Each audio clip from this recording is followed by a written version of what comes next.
He is Rosenblatt analyst Barton Crockett. He's got a $263 price target and a buy rating on Apple. So is it all about tariffs, Barton? It is. I mean, I think this is a quarter that you'd be well served to try and ignore.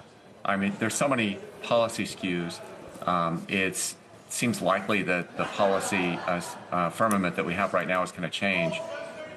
So, to the extent that our rating is really driven by kind of a longer-term view of fundamentals, this quarter really is not going to tell you much about that, I think. So what do you want to know specifically? Is it cost, price, how they're figuring out ways to source from India? Like, what are the key questions around how they're navigating all of this? Well, I do think that these guys have an excellent track record of navigating their supply chain and delivering better gross margins than people would have possibly anticipated, in difficult environments. This will be a real test of that, so we'll see just how skilled they are. The body block that's been thrown at them is massive. I mean, having to try and move all of your U.S. production to India from China really rapidly, and then navigating these 10% global tariffs and the 20% fentanyl tariff out of China.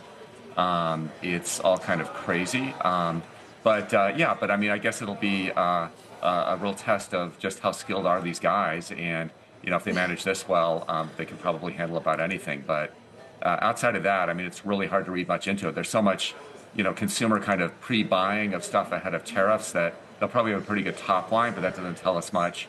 I'm not sure that the tariff situation that we see today is what we have in a month or two. So there you have it, just a strange quarter to get through. Yeah, I was going to ask you about where iPhone demand sits at this point. There's front loading, so hard to see through that. What are your expectations for future growth, and in China as well, where there has been some efforts from the Chinese authorities to stimulate? Is that going to be helpful? Yeah, I mean, look, Apple really largely missed out on the stimulus in the first quarter. Their phones are too expensive relative to where the government set the pricing, most of their phones. So, they declined and the rest of the China market grew. That strikes us as, not the normal situation, as kind of a strange situation. So, when the subsidies go away and the market normalizes, I'd expect Apple to again be in demand in the China market. They've got, a lot of fans there. But again, a lot of this is really, does the political environment cool down? I mean, I think that that needs to happen at some point before too long. Otherwise, maybe you are looking at long-term effects that do prompt a rethink. Right now, we're assuming that it's all kind of a tempest in a teapot that gets resolved before too long. Okay, Barton.